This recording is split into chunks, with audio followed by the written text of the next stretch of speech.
जितना English important उतना हिंदी। अब ये जो आप पूरा पेपर देख रहे हो, मैंने ऑलरेडी इंग्लिश का सॉल्यूशन दिया हुआ है, एनवीएस वैकेंसी प्लेलिस्ट में मिल जाएगा। ये 8 मार्च का शिफ्ट 3 का पेपर है 2022 का, आप देख सकते हो। और इस पेपर से काफ़ी सारी चीज़ों का अंदाजा आप सभी को लगने वाला है। अभी हम हिंदी का सॉल्यूशन करेंगे। फटाफट से जो भी स्टूडेंट चैनल पर हैं फटाफट से सब्सक्राइब कर लीजिए, क्योंकि बहुत सी ऐसी इंपॉर्टेंट अपडेट्स आपको कहीं ना कहीं यहाँ पे मिलती रहती है एनवीएस के बारे में। मैं एक एक चीज़ करके जो भी अपडेट्स होती है आपको दूंगा। देखो ऑलरेडी मैंने कई सारी वीडियोज आपके लिए बनाया हुआ है। अब देख सकते हो कि यहाँ पे संधि विच्छेद आपका दिया गया। आधा धन गति का संधि रूप क्या होगा? जितना इंग्लिश इंपॉर्टेंट उतना हिंदी भी इंपॉर्टेंट है। एक एक नंबर आपके लिए मायने रखता है आपके सिलेक्शन के लिए, ठीक है। वैकेंसी आपकी कम है लेकिन सिलेक्शन आपके लिए ज़्यादा इंपॉर्टेंट है। तो जितना आप मेहनत करोगे उतना ही अच्छे से आप अपना जो रैंक है वो आप स्कोर कर पाओगे, और उतना ही बेहतर आपको जो नवोदय विद्यालय का जो स्कूल है वो आपको मिल जाएगा, ठीक है। आधा धन गति का संधि रूप क्या होगा? तो आधा धन गति का संधि रूप हमारा क्या होगा?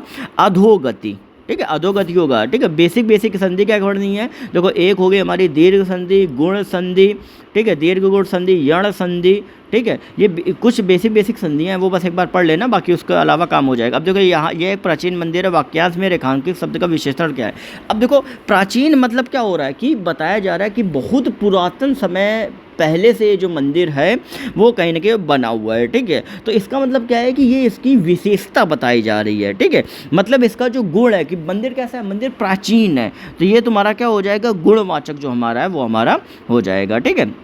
गुणहीन का सही समास। देखो इसके लिए एक चीज़ ध्यान में रखने वाली बात है, मैंने हिंदी की मैंने बोली थी कि कोई भी बुक आप ले सकते हो जो बुक आपको कहीं ना कहीं जिसमें सारी लगभग चीज़ें कवर हो रही हैं। मैंने एक बुक बताई थी कि हिंदी की रामबाण बुक है, पृथ्वीनाथ पांडे की बुक है, ब्राउन कलर का कवर है। वो अगर एक बार ले लिया, बुक थोड़ी मोटी है लेकिन ले लिया, उसमें ध्यान में रखना है कि उसमें जो टॉपिक्स आपके पूछे गए हैं बस वही आपको कवर करने हैं। और इतना मैं 100% लिख के दे दूँ कि उतने टॉपिक अगर आप कवर कर लोगे आपको कोई पीछे नहीं कर सकता। हिंदी में जितने क्वेश्चन आपके होंगे सारे सही करके आओगे, ये मैं लिख के दे सकता हूँ आपको, ठीक है। क्योंकि लगभग जो भी स्टूडेंट जो हिंदी में यूपी वगैरह में जो एग्जाम्स होते हैं, ठीक है, वहाँ पर आर ओ वहाँ से भी अगर हिंदी पूछी जाती है तो वही वो भी कहीं ना कहीं आपका पूरा वो पेपर कवर करता है, ठीक है। फिर इसके बाद आपका दिया गया है कि गुणहीन का सही समास विग्रह क्या हो गया? गुणहीन मतलब क्या हो गया? गुण से हीन, मतलब गुण से कहीं ना कहीं बेकार, गुण है ही नहीं उसमें, तो गुण से हीन हमारा जो है वो हमारा सही हो गया। सागर लहराता है वाक्य का काल क्या है? सागर लहराता है। अब पूर्ण वर्तमान, समान वर्तमान, संभाव वर्तमान, संदिग्ध वर्तमान। अब देखो क्या है, सागर लहराता है तो एक तरीके से अगर आप देखोगे ना, पूर्ण वर्तमान सिचुएशन ये होती है कि वो आपका वैसा ही रहेगा, मतलब उस टाइम क्या वैसा ही रहेगा, उसमें कोई भी चेंजेस उस दिन में नहीं हो सकते। लेकिन सागर लहरा रहा है तो सागर में चेंजेस भी हो सकते हैं, मान लो अभी लहरा रहा है फिर एकदम से शांत हो जाए, तो वो क्या होगा? पूर्ण वर्तमान नहीं कहा जा सकता है, क्योंकि उसकी जो स्थिति है वो किसी भी पल बदल सकती है। तो ये क्या होगा? सामान्य वर्तमान होगा, क्योंकि अभी सामान्य रूप से जो है वो जो वर्तमान दिख रहा है, क्योंकि अभी सागर क्या लहरा रहा है, हो सकता है कि 2 सेकंड बाद क्या हो जाए, सागर एकदम शांत हो जाए। तो वो क्या है कि वो परिस्थिति जो है वो आपकी सामान्य परिस्थिति आपकी है। फिर दिया गया तुम्हारी बंधक हुड़की से मैं नहीं डरता। वाक्य में रेखांकित अंश में मुहावरे का सही अर्थ है। बंधक हुड़की क्या होती है? मतलब ऐसी धमकी देना जो बिल्कुल भी प्रभावशाली ना हो, ठीक है, मतलब उसका कोई मतलब ही ना हो, तो ये क्या हो गया? प्रभावहीन है धमकी। बात समझ में आ गई? ये भी ईडीएम से में आपका मुहावरे जो है ईडीएम से ही कवर हो रहा है। विरोध दर्शक समुच्चय बोधक जो शब्द है वो आपका क्या है? अब देखो ये समझने वाली बात है, क्योंकि ये जो समुच्चय बोधक वाले कहीं ना कहीं टॉपिक्स होते हैं ये सबको परेशान करते हैं। यही कारण है कि मैं आपसे कह रहा हूँ कि जो टॉपिक्स यहाँ पे आपको पूछे जा रहे हैं, जो मैं आपको बता रहा हूँ, वो टॉपिक्स एक बार अच्छे से हिंदी में पढ़ लेना। अब विरोध दर्शक समुच्चय बोधक जो आपका है वो कहाँ से है? तो मगर जो हमारा शब्द है वो आपका समुच्चय बोधक है। एक बार इसको पढ़ लेना, ठीक है। ये जो कहीं ना कहीं टॉपिक है ये मुझे भी नहीं क्लियर है, तो ये आप एक बार अच्छे से पढ़ लेना इसी वजह से, ठीक है। ये टॉपिक में समुच्चय बोधक लिख लेना।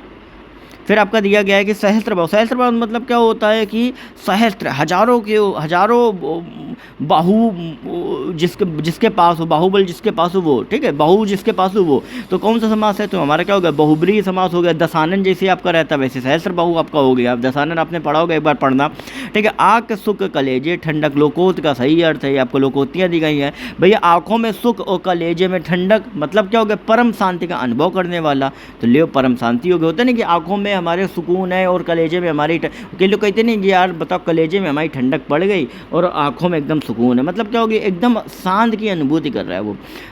शरत चंद्र का सही संधि विच्छेद, तो शरत धनचंद्र जो हमारा हो गया वो हमारा शरत चंद्र, क्योंकि अब देखो यहाँ पे ता और ये चा से क्या हो रहा है, आधा चा बन रहा है, ठीक है। तो शरद चंद्र हमारा बन गया। कलाकार ने तैयारी की थी, वाक्य का काल क्या है।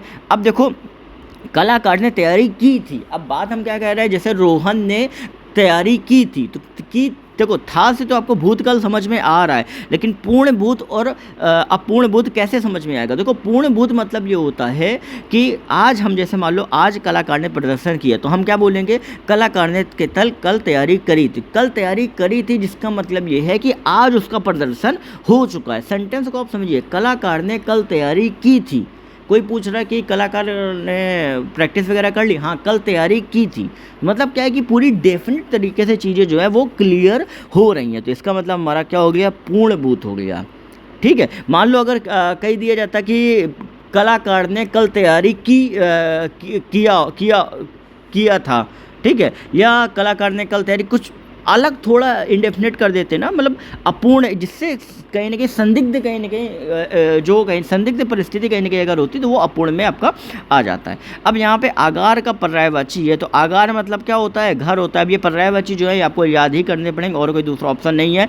आप तत्सम तस्बा एक बार पढ़ लेना। आपका क्या होता है, आप मतलब होती है आत्मा, आपका तत्सम शब्द आत्मा हो गया। अब ये जो कंप्रेंशन है ये आपका पूरा दिया गया है, ठीक है। कंप्रेंशन में ध्यान में रखने वाली बात है कि आपका सुनो, जैसे इंग्लिश में दिया जाता है कि इसका अर्थ क्या होता है, वैसे इसमें भी आपका जो है वो आपका पूछा जा सकता है, ध्यान में रखने वाली बात है। और कंप्रेंशन का मार्जिन 7 नंबर का है, ध्यान में रखना, चाहे वो इंग्लिश हो चाहे वो हिंदी हो, दोनों का ही 7 नंबर का मार्जिन है। अब नीचे जो हमारा है वो जनरल अवेयर्स एंड करंट अफेयर का हमारा ऑप्शन पूरा दिया गया है। अब ये हमारा हिंदी का पूरा जो टॉपिक वो हमने कवर कर दिया। अब क्या क्या इंपॉर्टेंट टॉपिक्स हैं वो मैं आपको अलग से बता दूंगा, उसके लिए चैनल को सब्सक्राइब करके बेल नोटिफिकेशन आइकन को ऑल पे कर लेना। एनवीएस की वैकेंसी की प्लेलिस्ट में सारे वीडियोज आपको मिल जाएंगे, हर अलग अलग एग्जाम के से रिलेटेड। आप चैनल को सब्सक्राइब